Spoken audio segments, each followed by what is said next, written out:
What if I told you that somewhere in the remote mountains of Romania, there exists a cave where time itself breaks down, where explorers enter for what feels like minutes, only to emerge into a world that has aged centuries without them? Today, we're diving into one of the most disturbing and forgotten cases of temporal anomaly ever documented, the Carpathian Time Cave, and the horrifying fate of those who dared to enter its depths. In 1947, just 2 years after World War II ended, a small team of Soviet geologists was conducting mineral surveys in the remote Carpathian Mountains. Led by Dr. Dmitry Volkov, the team stumbled upon something that would challenge everything we thought we knew about the nature of time itself.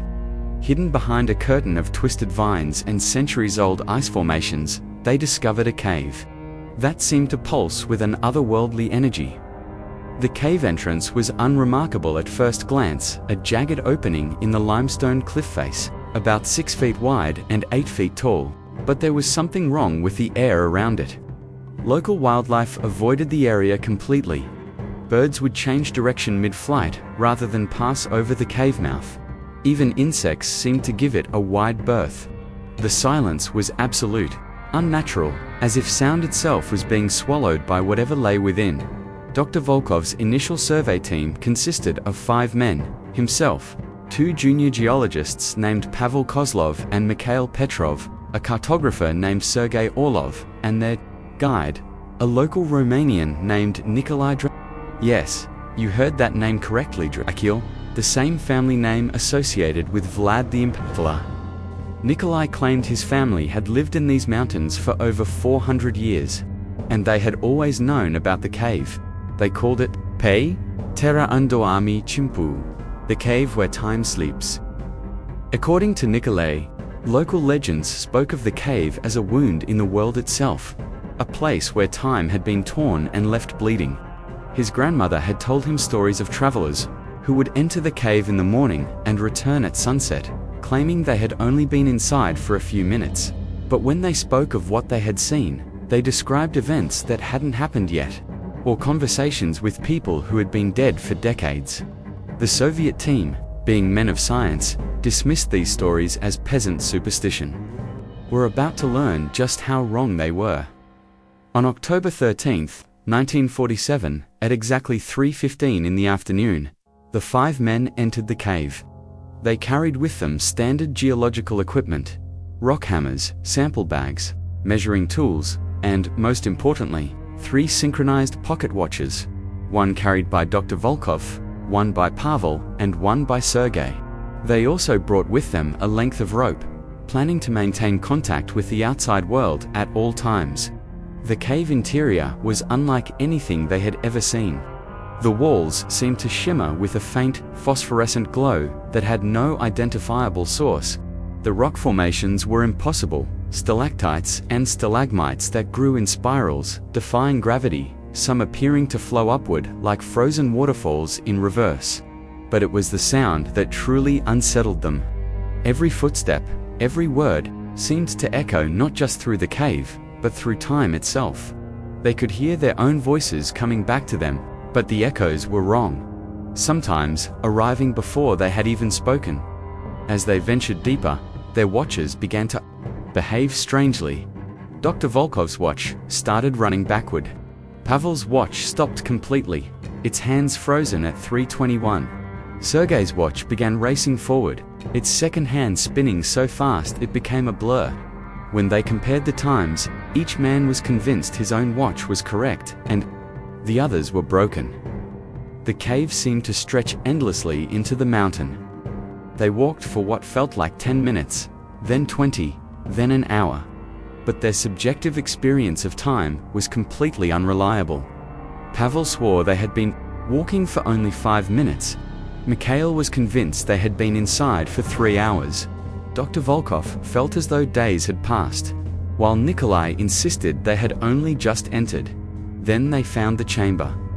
Deep within the cave, perhaps a mile from the entrance though, none of them could agree on the distance. They discovered a massive underground chamber. The ceiling soared at least 60 feet above them, and the walls were covered in formations that looked almost organic, like the inside of some vast fossilized organism. But it was what lay in the center of the chamber that stopped them in their tracks.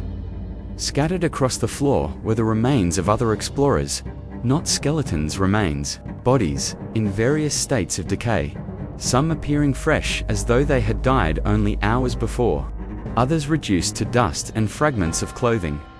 The clothing was from different eras: medieval tunics, expedition gear, what looked like Roman armor, and even more primitive skins and furs that could have been thousands of years old. Dr. Volkov approached one of the fresher corpses, a man dressed in 18th century clothing. The body showed no signs of violence, no obvious cause of death. The man's face was peaceful, almost serene, his eyes closed as if he had simply laid down to sleep. But when Dr. Volkov touched the body, it crumbled to dust instantly, as though it had been preserved by some force that his touch had broken. That's when they heard the whispers. At first, they thought it was the wind moving through the cave system, but as they listened more carefully, they realized the sounds were voices, human voices speaking in languages they couldn't identify. The whispers seemed to come from everywhere and nowhere, echoing off the walls in patterns that made no sense. Sometimes the voices seemed to be having conversations with each other. Discussions about places and events the men had never heard of. Pavel claimed he could hear his own voice among the whispers, speaking words he had never said. Mikhail swore he heard his deceased father calling his name. Dr. Volkov later wrote in his journal that he heard voices speaking in what sounded like ancient Greek, discussing mathematical concepts that wouldn't be discovered for decades. The men decided they needed to leave immediately. They had collected no samples, made no proper survey, but the cave was clearly dangerous in ways they couldn't understand. They began retracing their steps, following their rope back to the entrance. But the rope seemed longer on the way out than it had on the way in. Much longer. They walked for what felt like hours, following their own rope, but the cave entrance never appeared. The walls began to change around them, shifting between different geological periods. In some sections, the rock looked newly formed, still wet and soft. In others, it appeared ancient beyond measure, worn smooth by eons of erosion that couldn't have occurred in a closed cave system. Their watches, already behaving strangely, began to show impossible times. Dr. Volkov's backward-running watch showed a date in 1893. Pavel's frozen watch suddenly started again, but when it did, the face showed not 12 hours, but 27. Sergei's racing watch began to smoke and then burst into flames, burning his hand before he could drop it. Then Nikolai began to change. It started subtly. His hair seemed grayer, his face more lined, but as they continued walking, the changes accelerated. His hair turned completely white, his skin became deeply wrinkled, and he began to walk with the shuffle of an extremely old man. When Pavel pointed this out, Nikolai looked at his own hands. In horror, his fingernails had grown long and yellow, his teeth were loose in his gums, and his voice had become the thin whisper of the very elderly. The other men were changing too, but in different ways. Mikhail appeared to be growing younger, his beard disappearing, his hair darkening. Pavel's clothing began to decay and rot off his body as though decades were passing in minutes. Dr. Volkov felt his own body aging and reversing in cycles, sometimes feeling like a child, sometimes like an ancient man. They had been walking for subjective hours when they finally saw light ahead. The cave entrance appeared around a bend, exactly as they remembered it. They ran toward it, desperate to escape whatever force was affecting them. One by one, they stumbled out into daylight and collapsed on the rocky ground outside the cave. But the world they emerged into was wrong. The forest around the cave had changed. Where there had been young pine trees, now stood ancient oaks. The path they had used to reach the cave was overgrown and barely visible. In the distance, they could see that the small Romanian village they had passed through was now a ruin.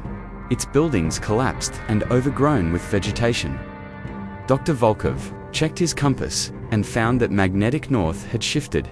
The very stars in the sky were in different positions.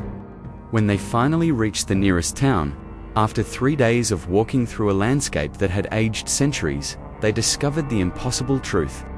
According to the town records, They had entered the cave on October 13, 1947. They emerged on October 13, 2023. 76 years had passed in the outside world, while they experienced only a few hours inside the cave, but the horror wasn't over. Within a week of their emergence, Nikolai died of rapid aging. His body had experienced decades of deterioration in those few hours underground. Mikhail, who had grown younger in the cave, began aging at an accelerated rate, as though his body was trying to catch up to the time he had lost. He died 3 months later, his body reaching the biological age of a 120-year-old man. Pavel's clothing hadn't been the only thing affected by temporal decay. His skin had begun to rot like old leather. He was hospitalized, but doctors could do nothing for a condition they had never seen. He died in agony 6 months after emerging from the cave. Sergei's experience was perhaps the most disturbing of all. His mind had been affected by the temporal distortions. He claimed he could remember living through all 76 years that had passed.